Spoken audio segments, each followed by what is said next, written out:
Oui, Père éternel, ce soir nous sommes nés pour te louer et nous voulons vraiment te dire merci. Merci d'un cœur reconnaissant.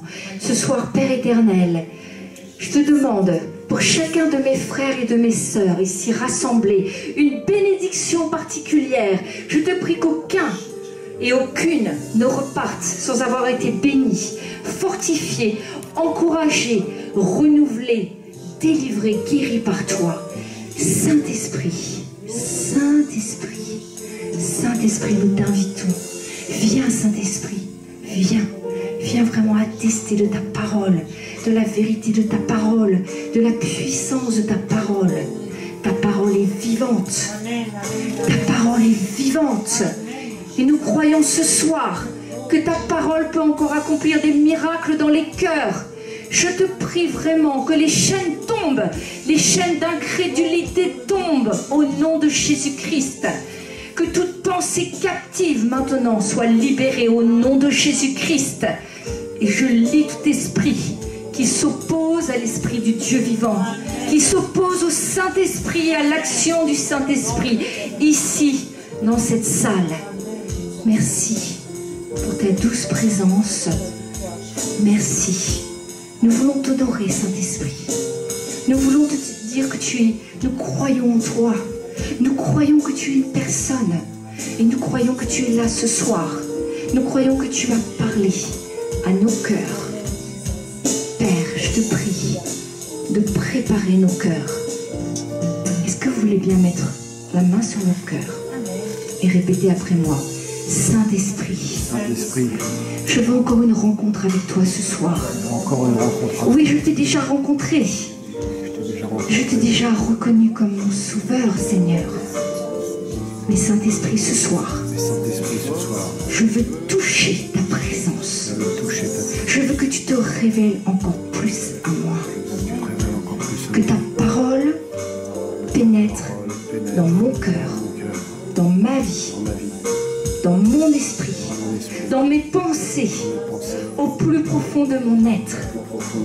Que ta parole ce soir produise quelque chose de nouveau. Je te prie, Père, que je ne reparte pas comme je suis venu ce soir. Ta grâce est là, ton Saint-Esprit est là. Et moi, je crois vraiment fermement que je vais te rencontrer. Que je vais encore te rencontrer davantage. Que je vais te connaître davantage. C'est mon espérance. Et c'est pour ça que je vis. Et c'est pour ça que nous vivons. C'est parce que notre amour pour toi, nous voulons qu'il grandisse. Nous voulons plus de toi encore, Père éternel, dans nos vies. Transforme-nous à ton image. Transforme-nous. Et tout ce qui est de la chair, tout ce que tu es, tout ce que tu n'aimes pas en nous, Père éternel, fais-nous grâce. Fais-nous grâce et change-nous. Libère-nous. Délivre-nous. Toutes les pensées stériles, toutes les pensées vaines. Que maintenant, au nom de Jésus-Christ, tout cela soit vraiment... Tout cela tombe. Tout cela n'existe plus. Tout cela ne soit plus. Parce que tu es un Dieu de miracles. Tu es un Dieu de miracles. Et ta présence ici ce soir, seule ta présence peut changer des vies, peut changer des cœurs, peut nous transformer à tout jamais. Alors ce soir, Père, nous te réclamons plus de toi, plus de toi. Nous l'avons chanté, nous voulons te rencontrer, tu veux nous rencontrer. Permets que cette connexion divine se fasse. Oh, je te prie, Père, je te prie, Père, que ta parole nous change. Combien nous avons encore besoin de changer pour te ressembler. Seigneur, nous sommes encore tellement vulnérables. Les choses du monde ont tellement encore d'impact sur nous. Seigneur, donne-nous d'être comme des aigles, de nous élever. Seigneur, que les blessures, les offenses n'aient plus vraiment de puissance sur nous. Seigneur, nous venons à tes pieds déposer nos fardeaux, déposer tout ce qui nous a blessés, tout tout ce qui nous a offensés, les boulets, Seigneur, tout ce qui est vraiment nos incompréhensions. Seigneur, nous déposons cela ce soir, parce que nous voulons que tu libères nos cœurs, tu nous libères nos pensées, pour que seule ta parole pénètre ce soir en nous. Seule la voix de ton Saint-Esprit vienne en nous, dans notre esprit. Amen, amen, amen. Soyez vraiment bénis. C'est une joie, c'est un privilège, c'est une grâce de servir le Dieu des dieux, Seigneur des seigneurs. Et c'est une grâce et un privilège que pour vous ce soir, vous avez pris la meilleure part en étant là. Parce que ce soir, dans la maison du Père, vous pouvez vraiment sortir complètement différent. C'est dans la maison du Père, c'est dans la présence de Dieu que nous pouvons tout espérer. Vous avez besoin, mes frères et sœurs, de quelque chose ce soir. Nous avons tous besoin de quelque chose. Ce soir, vous pouvez l'obtenir. Parce que vous savez, ce que le Seigneur honore, c'est votre foi. C'est notre foi. C'est la seule chose qui peut vraiment faire que Dieu va vous écouter. Et que ce soir, votre vie, un aspect de votre vie, quelque chose va changer. Vous n'allez peut-être pas vous en apercevoir immédiatement, mais quelque chose dans votre mentalité va changer. Je prie, Père, que l'esprit de négativisme, l'esprit pessimiste parte. Je le ligote et je prie que cet esprit parte au nom de Jésus-Christ. Et je te prie que les personnes qui sont négatives, qui sont pessimistes, qui ont toujours des idées noires et qui ressassent, ce soir, en entendant ta parole, qu'elles soient libérées. Au nom de Jésus-Christ, je vous dis, c'est prophétique. On va lire 2 passages. Le premier passage se trouve dans Luc, au chapitre 9. Je vais vous le lire. L'intitulé de mon message, c'est « La mission pour les nations ». Et c'est la mission des 70, mais je trouve que c'est plus parlant, la mission pour les nations. Donc, au Luc chapitre 9, ça démarre comme ça. Jésus, ayant assemblé les 12, leur donna force et pouvoir sur tous les démons, avec la puissance de guérir les maladies. Il les envoya prêcher le royaume de Dieu et guérir les malades. Ne prenez rien pour le voyage, leur dit-il, ni bâton, ni sac, ni pain, ni argent, et n'ayez pas de tunique. Je vais m'arrêter là. Je voudrais vous lire. Là, ça c'est le premier passage. Jésus envoie les disciples. Au départ, vous avez vu, il en envoie 12. Je vais vous expliquer pourquoi. On va cheminer ensemble sur la mission. Et le deuxième passage que je voudrais vous lire, c'est juste la page après. C'est Luc chapitre 10, au verset Luc chapitre 10, verset 1, je vous lis. Après cela, donc nous sommes un chapitre plus tard, un chapitre plus loin. Après cela, le Seigneur désigna encore 70 autres disciples. C'est-à-dire qu'après les 12, il en a encore désigné et envoyé 70. C'est bon? Le compte est bon? Oui? Et il les envoya, et ça c'est l'ordre de mission sur lequel dont je vais vous parler, parce que vous savez, la parole de Dieu, ne croyez pas que effectivement c'était valable avant. Dieu parle aujourd'hui pour chacun d'entre nous à travers ces 2 passages. Il y a toujours un aspect spirituel, un aspect pratique, un aspect spirituel et des fois prophétique. Prenez-les aussi. Si vraiment Saint-Esprit vous parle, ça peut être prophétique pour vous.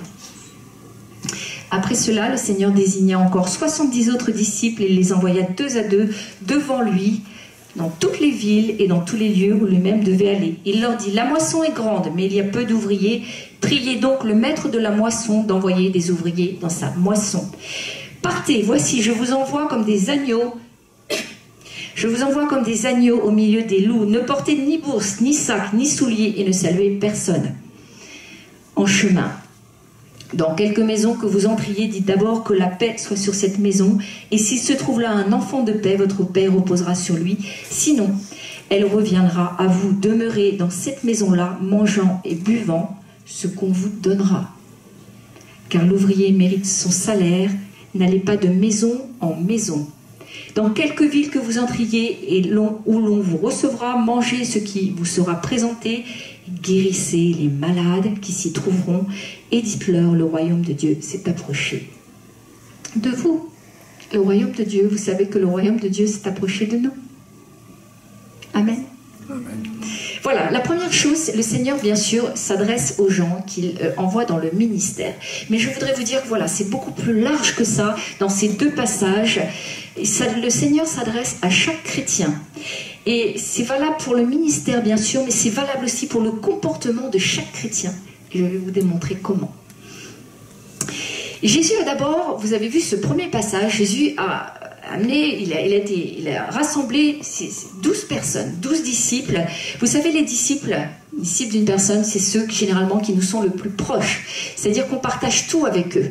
On partage, bien sûr, souvent un enseignement, on partage des bénédictions, on partage, c'est pas le cas là, mais on peut partager des défaites et on partage aussi des combats et on partage des victoires. Avec les disciples, c'est notre équipe la plus rapprochée, la plus proche. Donc Jésus a commencé par rassembler les gens qui étaient les plus proches de lui et il les a envoyés.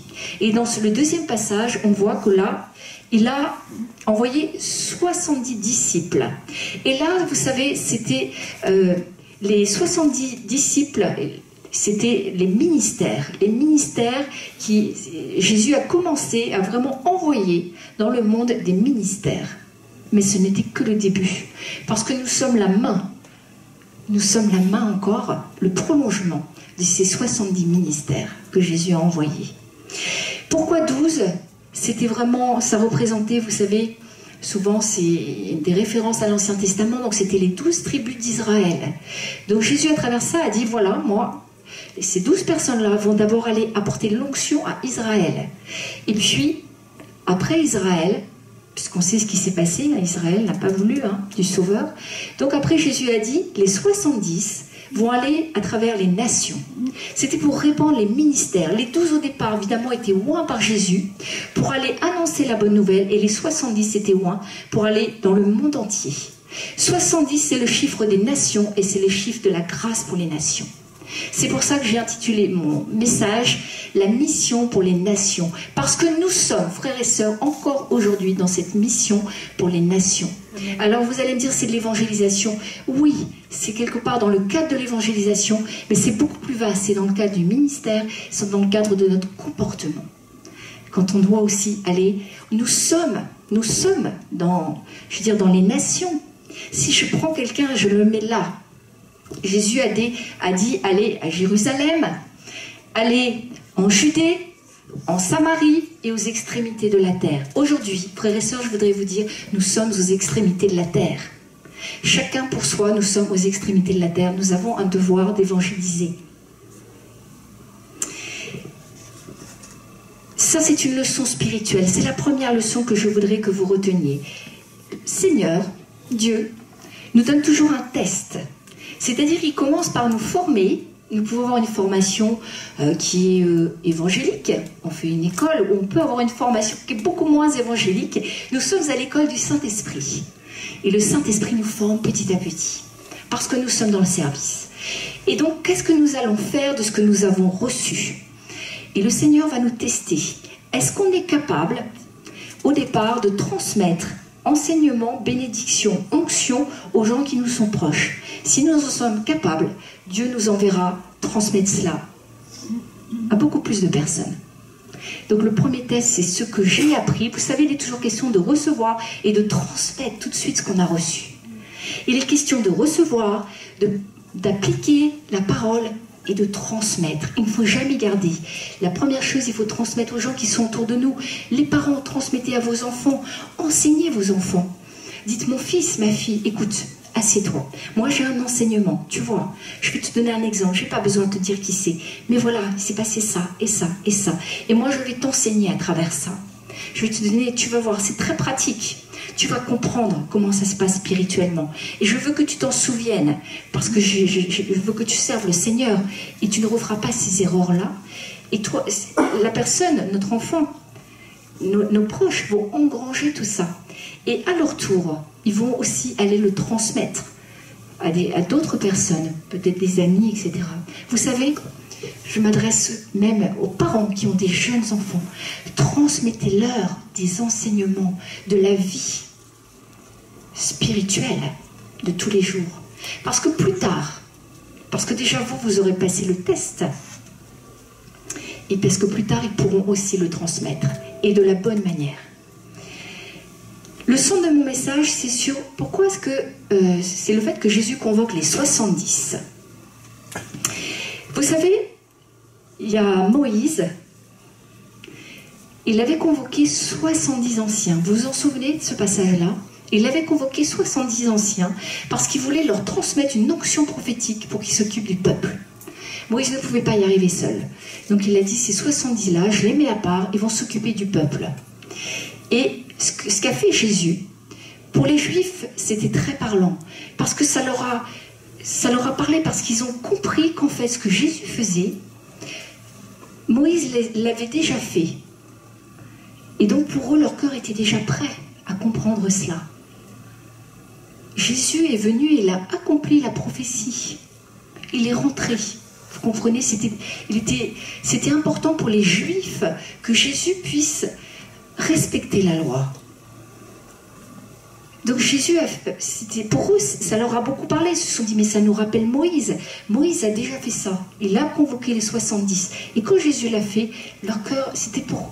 Vous savez, c'était par grâce et par amour pour le peuple d'Israël. Parce qu'ils étaient censés être prêts. Ils ne voulaient vraiment pas blesser et choquer. Parce que Jésus, il ne faut pas oublier que tant qu'il n'a pas été sur la croix et qu'il n'a pas dit tout est accompli, il était vraiment soumis à l'Ancien Testament. Hein. Il a respecté vraiment l'Ancien Testament. La loi de Moïse. Je voudrais vraiment qu'on s'en souvienne parce que c'est important. Vous voyez comment Jésus a eu à cœur de ne pas choquer le peuple d'Israël. Parce qu'il voulait gagner, il voulait que l'onction soit premièrement pour le peuple d'Israël. Et on sait qu'après, c'est étendu à toutes les nations. Le premier ordre de mission, il leur a dit, vous allez partir 2 par 2. Alors vous allez me dire, c'est vrai, pourquoi 2 par 2? Peut-être on est plus fort à 2. Peut-être si on a une galère, c'est plus facile à 2. Non. Relation, encore une fois, à l'Ancien Testament. Il y a 3 passages, Timothée 5, 19, Hébreux 10, 28, Matthieu 18, 15, qui dira qu'en fait, on peut recevoir le témoignage de 2 ou 3 témoins. Ça veut dire qu'on va valider une chose, on va dire qu'elle est vraie, sur le témoignage d'au moins 2 ou 3 personnes. C'est dans la loi de Moïse. Jésus, encore une fois, n'a pas voulu choquer. Il a dit, voilà, donc je vais envoyer les gens, je vais envoyer mes disciples 2 par 2, comme ça. Le cœur du juif, au niveau, je dirais, au niveau de son éducation, au niveau social, va être prêt à entendre. Il va être beaucoup moins choqué de voir 2 personnes venir que s'il y a une seule personne qui vient. Il faut se remettre ça dans le contexte, parce que pour nous c'est important aussi ça, d'avoir toujours à cœur de ne pas choquer. Ça c'est la première chose. Et la deuxième, à travers le fait qu'il les ait envoyés 2 par 2, c'est aussi de se rappeler, quand on va évangéliser, il est bien entendu qu'on n'est pas toujours 2 pour aller le faire. Et c'est pas du tout absolu. Parce qu'il y a des mouvements religieux qui ont retenu ça. Et ils vont que 2 par 2. C'est faux. C'était le contexte de l'époque qui voulait ça. Parce que je vous rappelle qu'il n'y avait pas encore eu la croix et que ça, Jésus était encore sous l'Ancien Testament. Sous la loi de Moïse. Il ne voulait pas choquer. La deuxième chose, c'est que donc on peut y aller, mais jamais d'une façon isolée. On n'ira jamais évangéliser d'une façon isolée. Et j'insiste là-dessus. Quand on va évangéliser, c'est toujours dans le cadre d'une église locale. C'est toujours dans le cadre d'une organisation. Parce que si vous allez évangéliser quelqu'un, et que vous-même, vous ne faites pas partie d'une église, bien sûr, vous allez annoncer le salut. La personne peut effectivement recevoir le Seigneur comme son sauveur. Et qu'est-ce que vous allez faire d'elle? Elle va rester dans la nature, l'ennemi va la rattraper, l'ennemi va la massacrer. Il ne faut pas, on ne peut pas, frères et sœurs. Il faut vraiment, quand on évangélise, qu'on soit envoyé par l'Église, envoyé par une organisation. C'est très important. On est envoyé bien sûr par une Église, mais on est envoyé avant tout par Jésus quand on va évangéliser. Si vous avez bien écouté, il est dit, il faut qu'ils aillent devant. Il fallait qu'ils partent devant Jésus. Et je vous assure que dans la Bible, il y a très peu de passages où il est question de marcher devant Jésus. Et il y en a un seul, et je pense que vous le connaissez, c'est Jean-Baptiste. Il a été devant Jésus pour préparer le chemin parce que Jésus allait arriver. Et là, dans ce passage, il est question que nous, on parte devant Jésus. Le seul, je vous dis bien vraiment, dans la parole, le seul cas où il est question de marcher devant Jésus, c'est vraiment simplement dans le cadre de l'évangélisation. Quand nous devons partir pour aller préparer le chemin du Seigneur dans le cœur des gens. Dans tous les autres cas, c'est ce qu'a fait Jean-Baptiste. Dans tous les autres cas, nous marchons derrière Jésus. On ne marche pas devant Jésus dans le cadre de l'évangélisation pour faire ce qu'on veut, comme on veut et quand on veut. C'est pas du tout ça. C'est parce qu'il y a une préparation qu'on doit faire dans les cœurs. C'est très symbolique et c'est très spirituel. C'est comme si on disait, on part, Jésus nous envoie, il nous donne le mandat, à travers l'Église, bien entendu, et nous, on va dire à la personne, je viens, prépare-toi, le Seigneur va venir dans ton cœur. Et après, on l'emmène à la réunion. Il y a une préparation, nous devons, à ce moment-là, il est dit, marcher devant lui. Vous savez, je voudrais vous dire, le mandat que Jésus nous donne, c'est un mandat incroyable. Et je crois que vraiment ce soir, peut-être, nous pouvons en reprendre conscience. Peut-être en avons-nous conscience. Mais il faut vraiment que nous en reprenions conscience. Quand Jésus a dit que nous devons partir aux extrémités de la terre, ça ne veut pas dire que vous pouvez tout quitter aujourd'hui, votre domicile, etc. Mais vous pouvez aller dans la maison d'à côté, dans la rue d'à côté, dans la ville d'à côté, dans la famille, etc. Chacun pour soi peut aller à une extrémité, ce qui lui semble être une extrémité. Ce mandat-là, c'est un des plus grands mandats que Dieu nous a confiés. Est-ce que vous vous rendez compte que par notre attitude, par nos propos, on va faire que la personne va accepter ou non de recevoir le Sauveur? C'est-à-dire qu'il est question d'éternité pour la personne, de son salut éternel. Où est-ce qu'elle va passer sa vie éternelle? Si je ne suis pas en mesure de présenter Jésus tel qu'il est, si par mes propos j'effraie, je fais peur et je présente un Jésus qui n'est pas le vrai, je peux perdre à tout jamais la personne. C'est un mandat énorme, c'est une responsabilité énorme.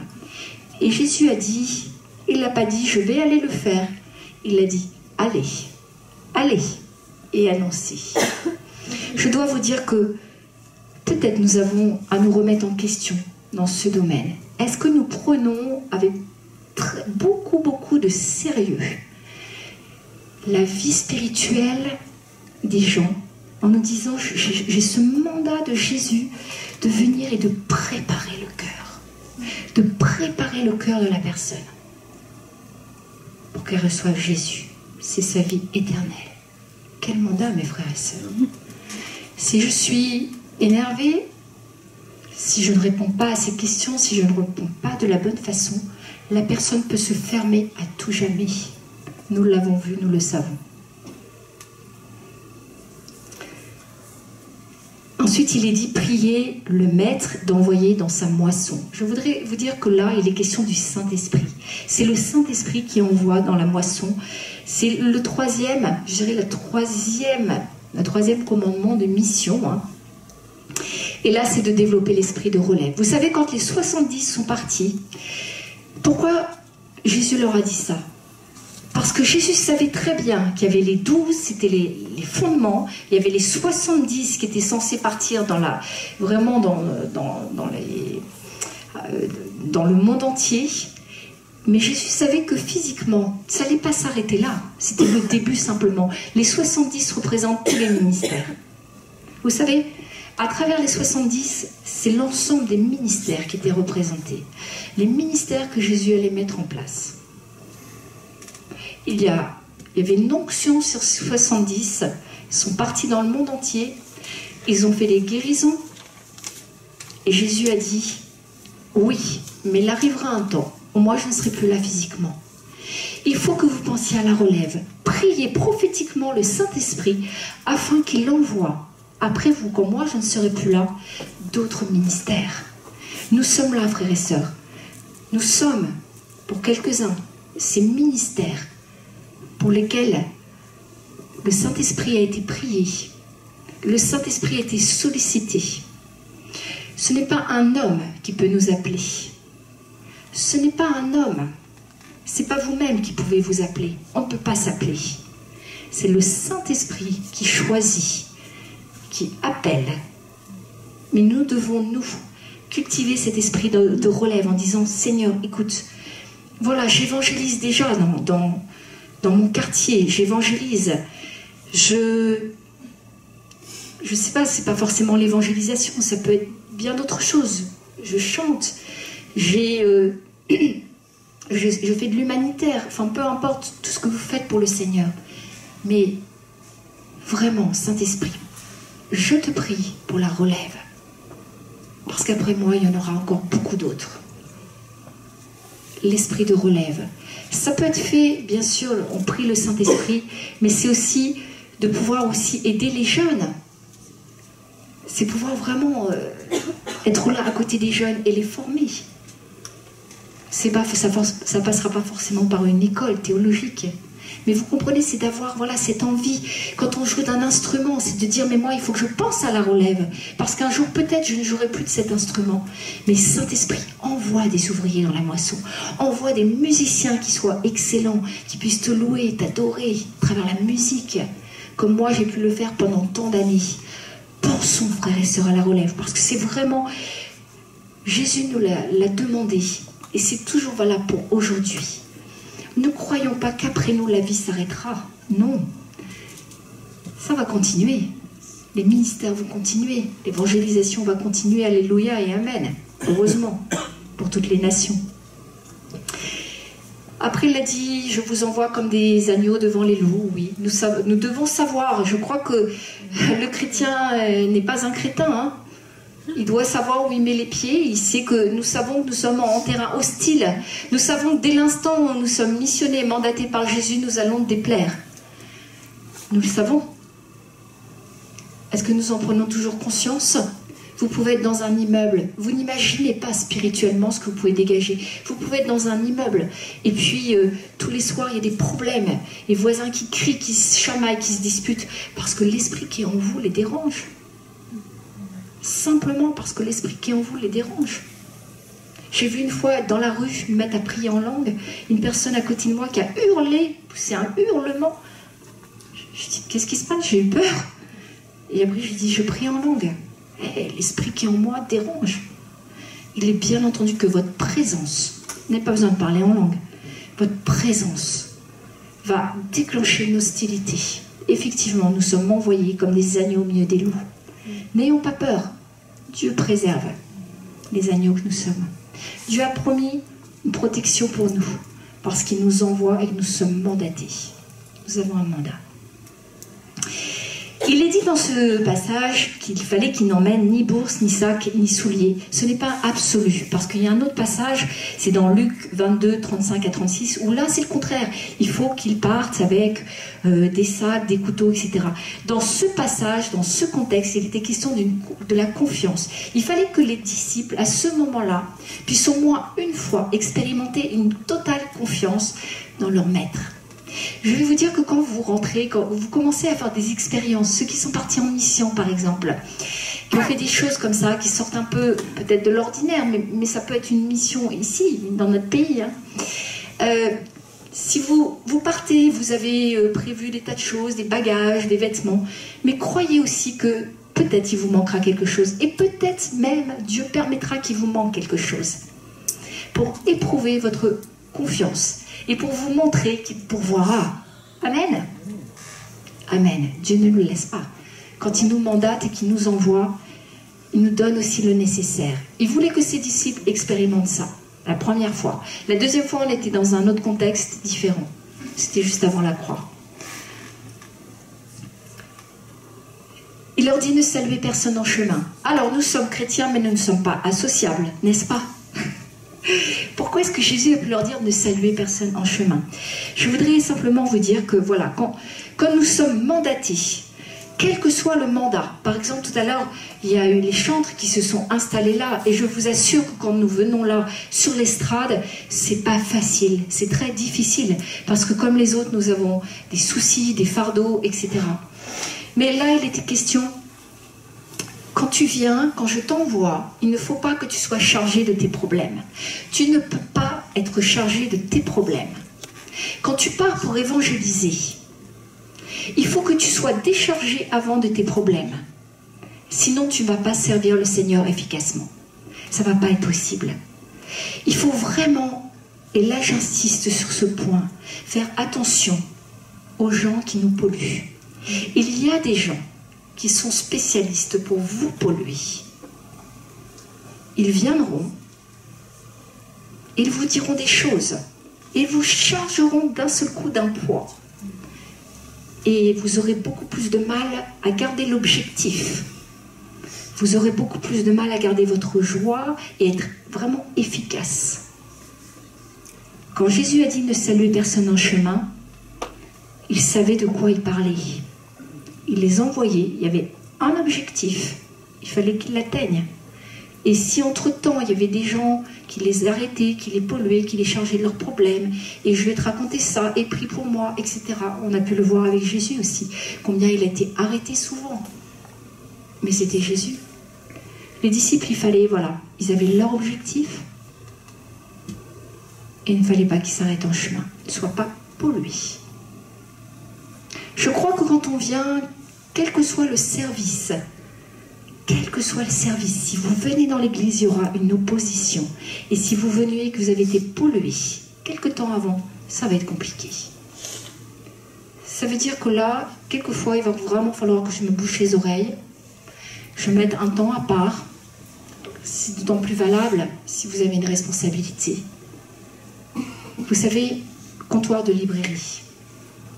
Peut-être que certains d'entre vous disent c'est un petit service. Moi, je vous dis que ce n'est pas un petit service. C'est un grand service devant l'Éternel. Parce qu'il y a toute une dimension spirituelle derrière. Ce n'est pas le service en lui-même. Vous savez, devant Dieu, c'est vrai, la prédication, ça se voit plus. Alors on dit, oh là là, c'est merveilleux. Mais c'est la dimension spirituelle derrière le service. On peut servir un café. Mais parce que vous êtes là, vous êtes fidèle, vous êtes engagé, vous êtes dans la communion fraternelle. Il y a une dimension spirituelle qui est forte, qui est énorme, et le diable va vous combattre. Il ne va pas aimer ça. Le diable n'aime pas la paix, le diable n'aime pas la joie, le diable n'aime pas la communion fraternelle, il est la communion fraternelle. Si vous êtes simplement à offrir un café, je dis simplement, mais le service est énorme, parce que vous allez contribuer à la communion fraternelle. Nous sommes les maillons dans une chaîne. Nous sommes le corps de Christ. Nous avons besoin les uns des autres. Et ô combien c'est important. Arrêtons, frères et sœurs, de regarder. Non, je ne souhaite pas faire ça. Oh, c'est pas assez bien pour moi. Je voudrais autre chose. Non. Essayons de voir comme le Seigneur voit. Le Seigneur voit combien on peut être attaqué, combien c'est difficile, combien la dimension spirituelle derrière est forte, la pression est forte. Et vous dites, pourquoi j'ai des insomnies? Pourquoi c'est difficile en ce moment? Mais parce que tu es en train de mettre des coups, tout simplement, dans le camp de l'adversaire. Tu ouvres ta bouche, tu exhortes un frère, tu mets un coup de pied dans le camp de l'adversaire. Maintenant tu médis, tu calomnies, l'adversaire se réjouit. sommes engagés, quel que soit le service. Quel que soit le service, votre engagement, votre fidélité va agacer le diable. Il va vous haïr. Il va vous haïr.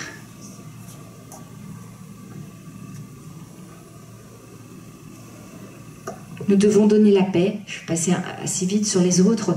Ça, bien sûr, vous savez, on va souvent vous refuser. On va vous dire que non, on ne veut pas entendre parler de ça. Qu'est-ce que tu racontes? C'est bon, je ne veux pas en entendre parler. Et les gens vont être agressifs. Je voudrais vous dire quelque chose. Arrêtez de chercher à défendre Dieu. Dieu est assez grand pour se défendre lui-même. Nous sommes des ouvriers et des artisans de paix. S'ils ne veulent pas, c'est leur liberté. Arrêtons de mettre des coups de Bible sur la tête des gens qui ne veulent pas accepter le Seigneur. Il faut arrêter ça. Vous savez, on a vécu la persécution au temps des chrétiens. Il y a beaucoup de persécutions. Arrêtons, Dieu est assez grand pour se défendre lui-même. La personne a la liberté. Et Dieu lui fera grâce. Et qu'est-ce que tu en sais si ça ne sera pas lors de son dernier souffle? Et en quoi ça te regarde? Il était question de ne pas juger dimanche. On ne peut pas juger ce qui se passe dans la vie d'une personne.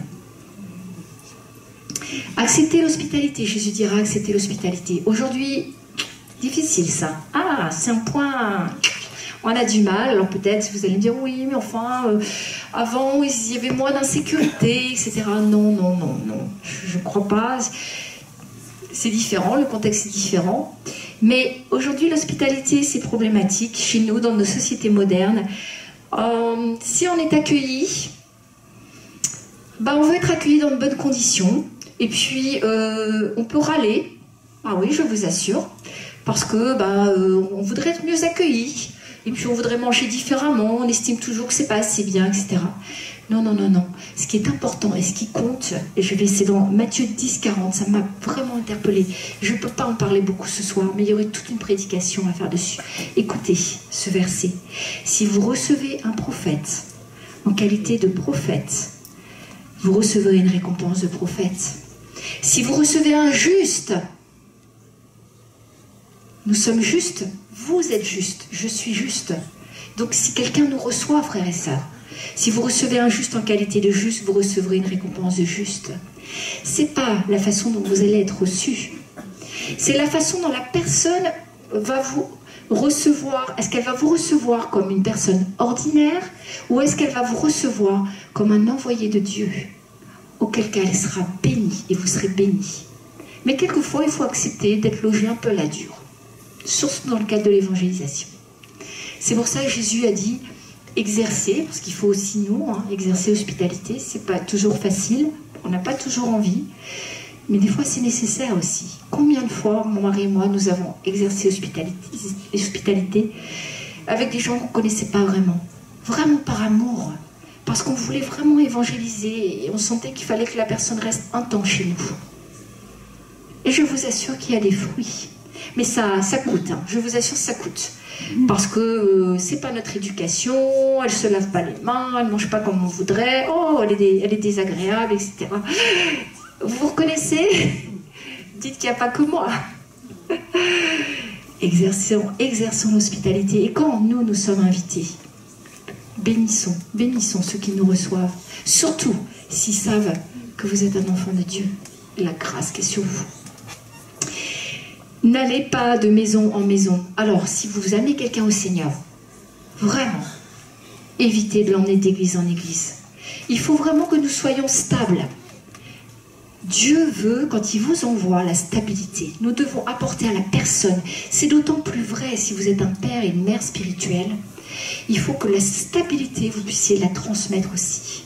Vous êtes dans une église, amenez les gens dans cette église ou dans telle réunion de maison.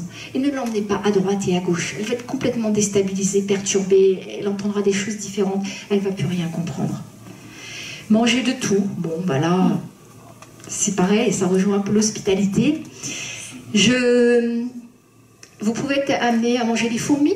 C'est arrivé, j'ai entendu des missionnaires dire qu'ils mangeaient des fourmis vivantes. Bon, c'est la coutume. Alors bon, c'est pas, des fois c'est un peu surprenant, mais vous pouvez vexer les gens aussi. Si c'est vraiment la coutume, que vous dites non, on peut vraiment vexer les gens. Vous savez, arrêtons d'être religieux. Il y a des gens, quand ils sont invités, non, je ne mange pas de ça. Oh, c'est du porc, je n'en mange pas. Non. Si c'est pour gagner une âme, si c'est le prix d'une âme, Dieu purifie notre alimentation. Tout sera sanctifié. Ne soyons pas des religieux. Ayons vraiment l'amour des âmes. Et je voudrais guérissez les malades, c'est encore un point important, c'est un ordre. Guérissez les malades. Est-ce que nous le faisons? Est-ce que nous le faisons? Quand il envoie les 70, il leur dit guérissez les malades. Alors moi j'entends des gens, et vous devez les entendre, oui, mais si Dieu veut que je sois guéri de toute manière, il me guérira. Certainement, si je ne suis pas guéri, c'est que Dieu ne souhaitera que je sois guéri. J'aimerais vous dire que c'est pas comme ça que ça se passe. Le Seigneur veut nous guérir. Amen. Ça, c'est sûr. Mais il me guérira comment? Comment il va me guérir? Il me guérira à travers quelqu'un qui aura la foi et qui prendra au sérieux cet ordre que Jésus nous adresse. Nous avons le pouvoir de faire les choses. Dieu nous l'a donné, je l'ai lu au départ. Pouvoir et autorité nous ont été donnés. Mais si on ne le fait pas, je voudrais vous dire que les gens vont rester malades. Nous avons une responsabilité.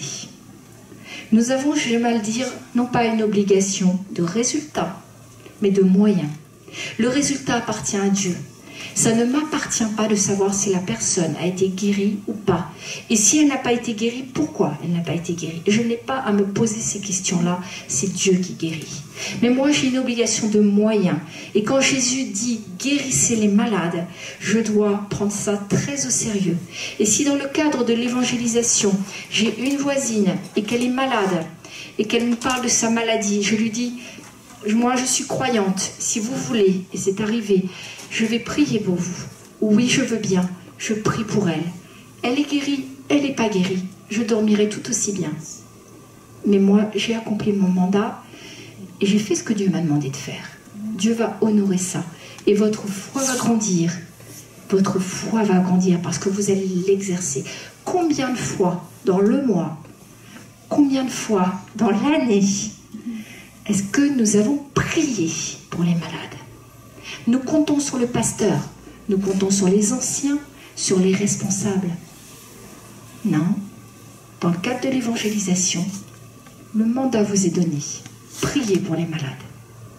Ce cœur de compassion, je vous assure, Dieu verra votre cœur de compassion. Et vous serez étonnés de voir que des gens vont guérir. Dieu va honorer votre foi.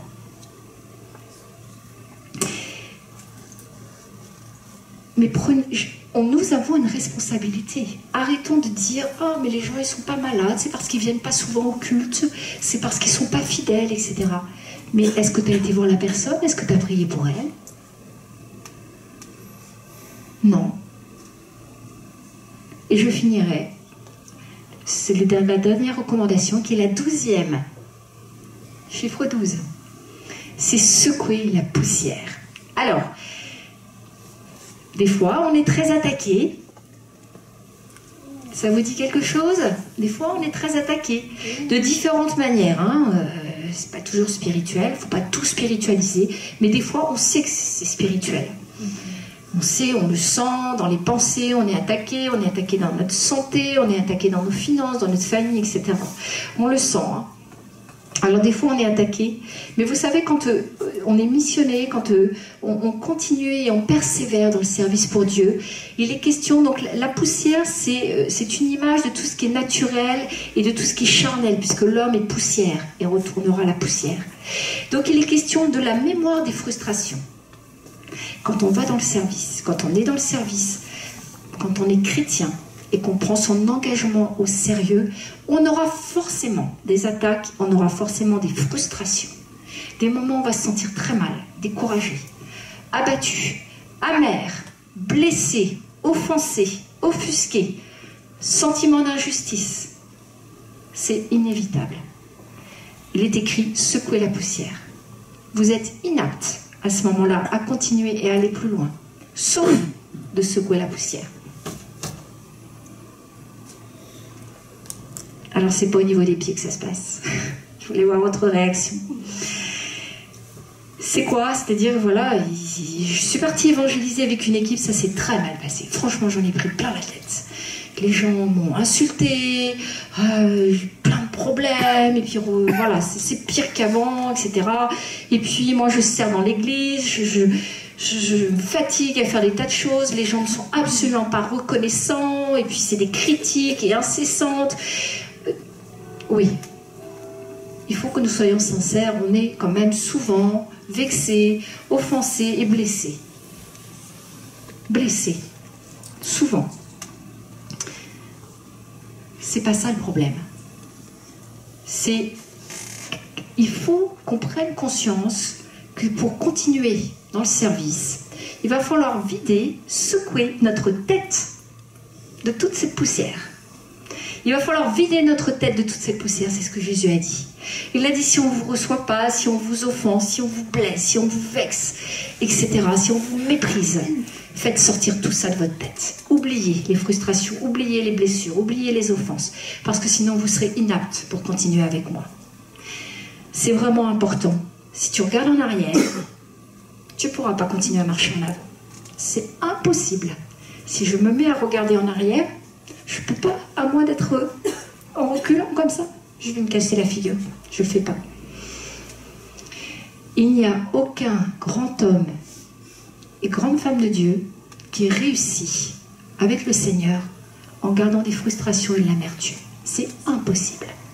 Et pourtant, je vous assure qu'ils ont été tellement attaqués, tellement blessés, tellement vexés, tellement humiliés, à terre, jusqu'à presque mourir. Mais se sont relevés. Ils ont dit, je ne regarde plus ce qui est en arrière. Moi, je marche devant. Je marche vers l'objectif. C'est ça, secouer la poussière. C'est vraiment, délibérément, je décide que tout ce qui m'a pollué, tout ça, je le vide et je l'enlève de ma tête. Et je pardonne. Et je continue. Voilà mes frères et sœurs, ce que je voulais vous partager ce soir. C'est la mission des nations. C'est notre mission. Si vous l'acceptez, comment c'était? Si vous l'acceptez. Il y avait un film comme ça, je ne sais plus. C'était Mission Impossible. Voilà. Je vais peut-être finalement donner ce titre-là à mon message, Mission Impossible. Et pourtant, pas du tout impossible. Avec le Saint-Esprit. Je voudrais juste prendre un tout petit temps, je sais que j'ai déjà pris beaucoup de temps, mais pour vous redire les points, pour les fixer dans vos têtes, dans vos pensées, parce que ça ne concerne pas que les ministères, vous savez, ça nous concerne nous au quotidien, parce que dès l'instant où nous avons choisi Jésus, dès l'instant où nous avons dit oui à Jésus, nous sommes, que vous le vouliez ou non, dans une guerre. Il ne faut pas l'oublier. Vous êtes en guerre contre Satan, plutôt Satan est en guerre contre vous.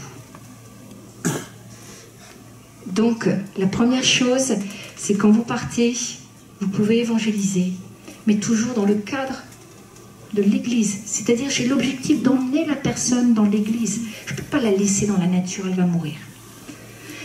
La deuxième chose, c'est qu'il faut que je sois très attentionnée, très vigilant, et que je fasse vraiment extrêmement attention à la façon dont je vais présenter l'Évangile. C'est une âme, c'est très précieux. De par mon comportement et mon mauvais comportement, je peux fermer à tout jamais son cœur. Nous avons une grande responsabilité. Il faut aussi que nous prions pour que le Saint-Esprit envoie la relève, quel que soit l'endroit où vous vous trouvez. Ça peut être la relève pour votre famille.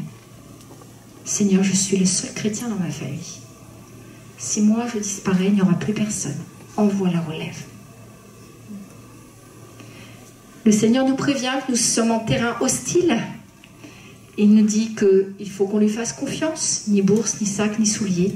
Quand nous avons expérimenté la confiance, la foi grandit. Ne saluer personne en chemin. Eh ben, il faut éviter que les gens nous polluent. Ça, c'est sûr. Que les gens nous distraient. Non, tu devrais plutôt venir avec moi au cinéma. Va pas évangéliser, il fait froid. Donnez la paix. Arrêtons de vouloir défendre Dieu. Acceptez l'hospitalité. Ouais, soyons humbles. Soyons simples. Soyons simples.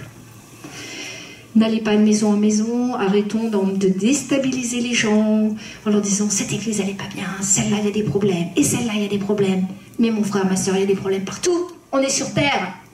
Il y a des problèmes partout. S'il n'y a que dans le ciel qu'il n'y aura plus de problèmes. L'église parfaite n'existe pas. Mangez de tout.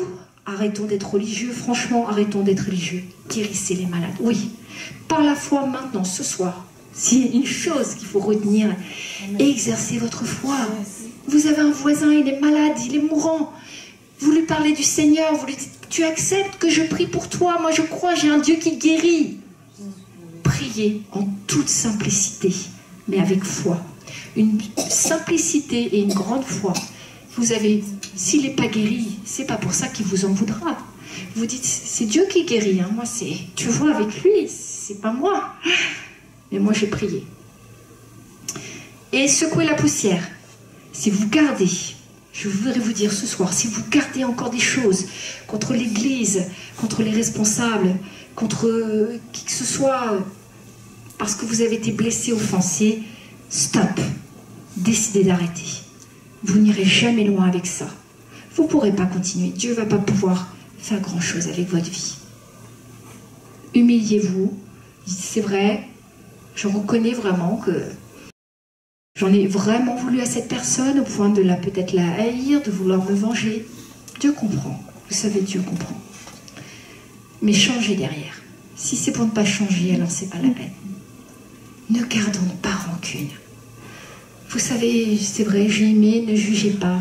Ne jugez pas. Qui sommes-nous pour juger ?